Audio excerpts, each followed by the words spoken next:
सद्गुरुदेव भगवान की जय। परम प्रभु श्री रामलाल जी महाराज की जय। योगेश्वर अनंत स्वामी श्री चंद्रमोहन जी महाराज की जय। सदाशिव भगवान की जय। श्री वृंदावन बिहारी लाल की जय। शंकर भगवान की जय। श्री सद्गुरुदेव वचनामृत भव प्रत्यय और उपाय प्रत्यय वाले योगी।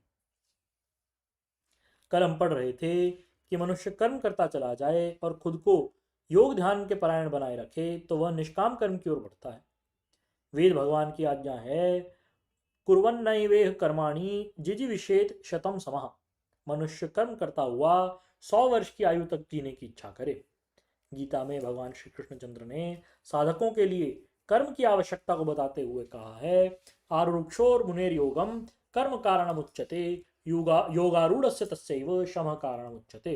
अर्थात जो व्यक्ति योग मार्ग पर चलना चाहता है उसे कर्म करना चाहिए। कर्म ही उस योग का कारण बनता है, किंतु जो योगारूढ़ हो चुका है अर्थात जिसका मन पूर्णतया समाहित हो चुका है उसके लिए मनोनिग्रह करना ही कर्तव्य है। साधना की गति की दृष्टि से योगी दो प्रकार के होते हैं। एक होते हैं सद्यो मुक्ति वाले और दूसरे होते हैं क्रम मुक्ति वाले। इनमें सद्यो मुक्ति वालों का सिद्धांत यह रहता है कि वे कम से कम संप्रज्ञात समाधि की अस्मितानुगत से आगे बढ़ जाते हैं। उनकी स्थिति बनती है, भिद्यते हृदय ग्रंथि छिद्यते सर्व संशया क्षीयन्ते चास्य कर्माणि तस्मिन् दृष्टे परावरे। अर्थात उस परावर ईश्वर के दर्शन हो जाने पर संपूर्ण अज्ञान नष्ट हो जाता है और क्लेश कर्म आदि सब क्षय हो जाया करते हैं। मैंने तुमसे पहले भी बतलाया था कि पृथ्वी मंडल पर जितने भी योगी हैं वे कायदे के अनुसार साधना योग के ही अधिकारी होते हैं। साधन योग के अधिकारी धीरे धीरे साधना करते करते योग की पराकाष्ठा को प्राप्त हो जाते हैं। इसके अतिरिक्त कुछ एक पुण्यात्मा ऐसे होते हैं जिन्हें सिद्धों के दर्शन प्राप्त हो जाते हैं। उनकी कृपा से गहरा शक्तिपात होता है और वे पूर्ण सिद्ध हो जाते हैं। किंतु एक और बात समझने की है, वृत्तियां चाहे अच्छी हों या बुरी वे पड़ी रहती हैं। योग दर्शन में योग चित्त वृत्ति निरोध कह करके योग की परिभाषा दी है, अर्थात चित्त वृत्तियों का पूर्ण निरोध ही योग है। जब यह स्थिति प्राप्त होती है तो चित्त शक्ति जीवात्मा किस अवस्था में होती है ऐसा प्रश्न किया गया है। इसका उत्तर देते हुए कहा गया है, चित्त शक्ति यथा कैवल्य। चित्त शक्ति जिस रूप में कैवल्य में होती है अर्थात यही कैवल्य का रूप होता है। संसार में जो योगाभ्यासी हैं उनका साधना से धीरे धीरे उत्थान होता है। सिद्ध योग में सिद्ध कृपा से शीघ्र ही उत्थान हो जाता है। योगी को अपनी वृत्तियों को बदलने के लिए यम नियम का पालन करना पड़ता है। हिमालय में खेचर सिद्ध रहा करते हैं, न क्षुधा न तृषा तस्य यो वेत्ति मुद्राम खेचरीम। जो खेचरी मुद्रा के पारंगत हैं उन्हें भूख प्यास नहीं लगती। हिमालय में जितने भी योगीराज हैं वे सब खेचर और भूतजयी हैं। जिस तत्व को घटाना बढ़ाना चाहें घटाते बढ़ाते रहते हैं। खेचरी से वे अमृत पान करते हैं और समाधिस्थ रहा करते हैं। इस कारण से वे हजारों वर्षों तक समाधि में रहा करते हैं और निर्बीज तक पहुंच जाते हैं। इस प्रकार वे अपने स्वरूप में अवस्थित रहते हैं। इस प्रकार भिद्यते हृदय ग्रंथि के नियमानुसार वे हृदय ग्रंथि अर्थात अज्ञान ग्रंथि का विभेदन करके जन्म मरण के चक्कर से परे हो जाते हैं। उनका कर्म बंधन क्षय हो जाता है। यह है संस्कार का काटना, संस्कार विच्छेदन करना। इसलिए हिमालय के योगी वहां जिसको रख लेते हैं उसको नीचे नहीं आने देते, उसे ज्ञान विज्ञान तृप्तात्मा बना देते हैं और उस समय उसका कर्म बंधन पूर्ण रूप से क्षय हो जाता है। कर्म बंधन विच्छेदन के बाद ब्रह्मरंध्र से अपने प्राण को निकालते हैं। इस प्रकार के योगी सद्यो मुक्ति वाले कहलाते हैं। दूसरे योगी क्रम मुक्ति वाले होते हैं। वे अपने संस्कारों का भुगतान करके उन्हें काटते हैं। ये भुगतान भी दो प्रकार का होता है। जिनके साथ हमारा भाई बंधु स्त्री पुरुष मित्र के रूप में संबंध है उनका हमारे अंदर संस्कार है, हम उनका भुगतान करते हैं। उस भुगतान के भी अनेकों तरीके हैं। कुछ योगी तो ऐसे हैं जो निर्माण चित्त बना करके संस्कार काट लेते हैं। निर्माण चित्तान्यस्मता मात्रात जो योगी अस्मतानुगत समाधि में पहुंच जाते हैं वे अपने अनेकों चित्त बना सकते हैं। एक योगी समाधि में बैठकर अपने हजारों चित्त बना सकता है और हजारों व्यक्तियों के साथ बातचीत आदि कर सकता है। उन चित्तों के द्वारा अपना संस्कार भुगतान कर लिया करता है। कुछ योगी ऐसे होते हैं जो क्रम मुक्ति वाले हैं। वे जहाँ जहाँ उनका संस्कार है उन संस्कारों का तन्वीकरण कर देते हैं, अर्थात उन्हें हल्का कर देते हैं। कुछ योगी अत्यधिक पुण्य वाले होते हैं। वे अपने काय निर्माण कर लोक लोकांतरों में भी चले जाते हैं। एक शरीर से तो समाधि में बैठे होते हैं, किंतु दूसरा शरीर बनाकर अपने कर्म विपाक को भोगते रहते हैं। मुझे एक अपनी घटना याद आई।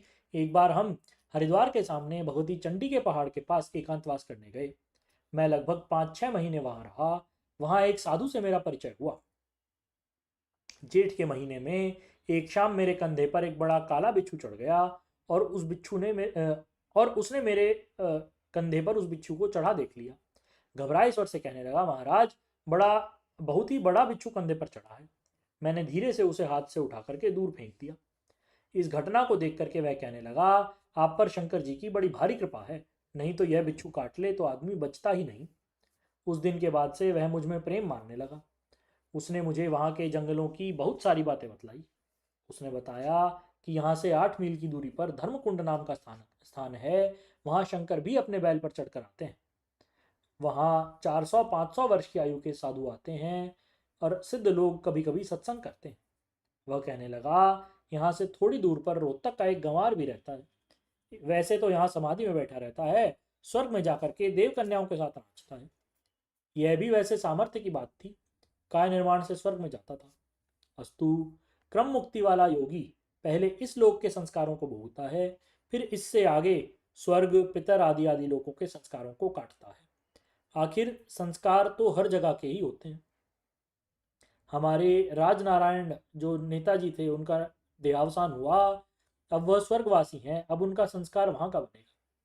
श्री प्रभु जी के बारे में भी तुम्हारे विचार बनते होंगे। वह काय निर्माण से ही नेपाल से आए और काय निर्माण से ही चले गए। सद्यो मुक्ति वाले योगी बराबर समाधि में बैठे रहते हैं और निर्वीत समाधि तक पहुंच जाते हैं।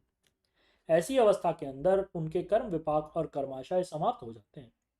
क्रम मुक्ति वाले योगियों का लक्ष्य संस्कार भुगतान रहता है और वे देख लेते हैं कि हमारे कौन कौन से संस्कारी कहाँ कहाँ पर हैं, किसके साथ हमारा कैसा कैसा संबंध है, कौन किस लोक में है।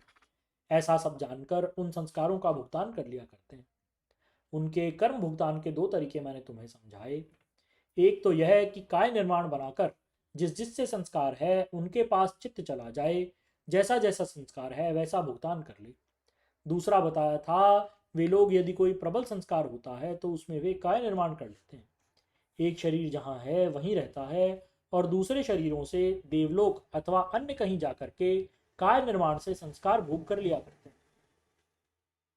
मैंने तुम्हें यह बात पहले बतलाई थी कि अवश्यमेव भोक्तव्यम कृतम कर्म शुभाशुभम, अर्थात शुभ अशुभ दोनों प्रकार के कर्मों का फल भोगना ही पड़ता है। यह निश्चित बात है।